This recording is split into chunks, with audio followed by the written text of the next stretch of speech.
Will a carnivore diet prevent you from using your health insurance? Here's the first world struggles of a young growing family. Health insurance premiums don't seem to go down, do they?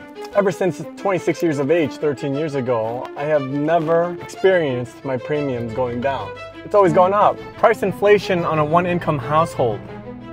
It's a struggle. It takes too much time to cook a quality meal for yourself and your family. And my current state of personal health on a scale of 1 to 10, I would say for a 39-year-old would be a 6.5. Not that good. I think I tried all the diets that ever existed. From paleo to pescatarian, Mediterranean, vegetarian, processed vegan, where I ate Impossible burgers and Beyond Meat ground beef. Raw vegan, where it would take me like 30 minutes to prepare a salad, and I didn't eat any foods over 113 degrees or 118 degrees. Because raw vegan foods cannot be cooked over 118 degrees.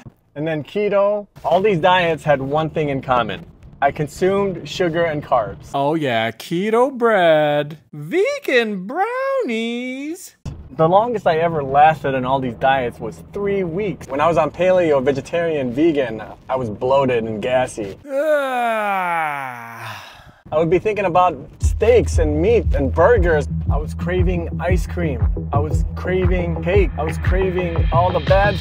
I resorted to all these delicacies and desserts just to escape the stresses of life and the pressures that come with it. Then I was asking myself, man, there's gonna be a better way for me to handle all this stuff. There's gotta be a better way to have better mental clarity. And that's when I discovered on YouTube, I stumbled across on my newsfeed about this carnivore diet, AKA ancient diet, or lion diet, or ancestral diet. And I thought to myself, do I have to eat tigers and bears on this diet? Ha! Good one. Some carnivore YouTubers out there are claiming that you can get rid of your anxiety, your depression, gain your mental clarity back, gain your strength back, of course, lose some weight. So I thought to myself, gee golly whiz, I think I could benefit from that. So I did more research online and came across 3 case studies. There's this guy by the name of James H. Salisbury. You ever heard of the Salisbury steak? That's where this guy came from. He's a doctor from the 1800s. He was curing his patients of Crohn's, rheumatoid arthritis, ulcerative colitis, all through just red meat and water. Then there's Michaela Peterson. She is the daughter of this Canadian psychologist who's pretty popular on YouTube, Jordan Peterson. Anyways, Michaela has been on this carnivore diet since December of 2017. She's got this autoimmune disease that's in remission and in control. She also had juvenile idiopathic arthritis. That's a big ass word. She had a hip and ankle replacement at age 17. That's crazy. She was on antidepressants from age 12 to 23. And ever since then, she's been medication free from her severe depression and bipolar. I linked her 5-year anniversary to carnivore diet in the description below.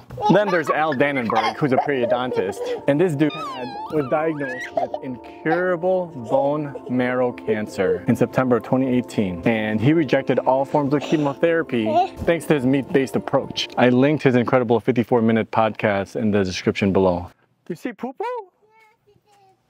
So, up to this point, I'm pretty much having a strong conviction about this carnivore diet.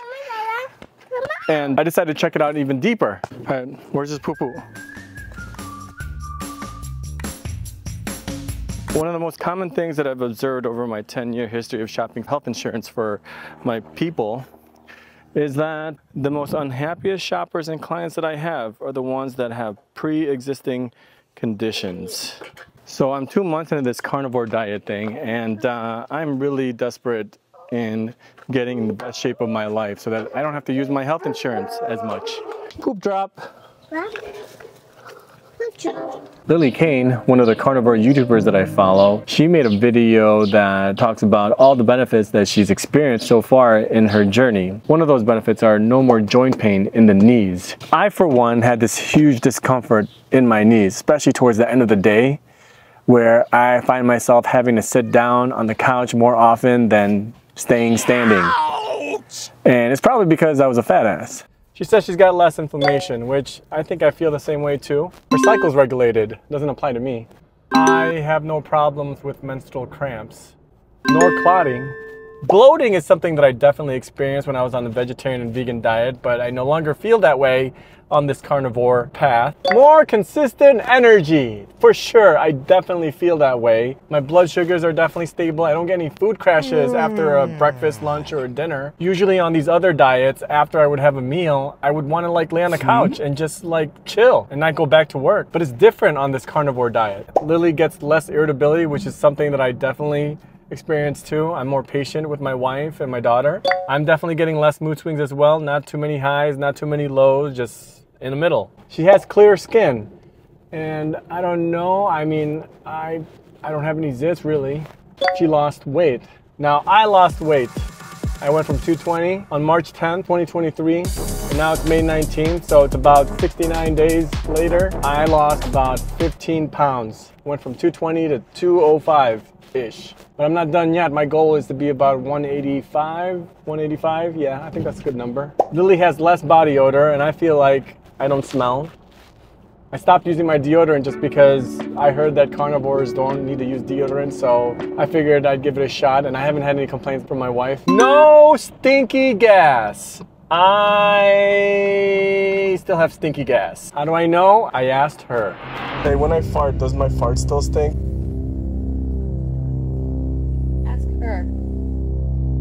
Do you remember when you're sitting there and she goes, something stinky? Emma, does Dad's fart smell? Dad does fart smell bad? No? There you have it. No, it does. No UTI. I don't get UTIs either. Now, I'm only 2 months into this. This is not a PSA. I'm not trying to tell you to go carnivore. I just simply wanted to find a solution for my struggles in life. I just wanted to be the best version of myself. And after trying all the diets, I heard that this is the elimination diet, they say. And I figured I'd give it a shot. Although I do have a question for you. Oh God, there's a question. Why is it that the one exclusive food that we can eat for the rest of our lives is meat? Can you live off of spinach alone by itself? Can you live off of eating kale for the rest of your life? Red meat alone has all the nutrients and minerals that your body could ever need. There is absolutely nothing that you have to have, nothing. There's nothing in plants or fungus that you have to have that you cannot get from meat. But there are things in meat that you have to have that you cannot get from plants. It's got vitamin B12, you get 102%. You got your zinc, selenium, niacin, riboflavin. At this point in my journey, I really don't know what all that means, but it looks pretty good because it's an excellent source. Okay. B-roll. Gotta get the Nike return.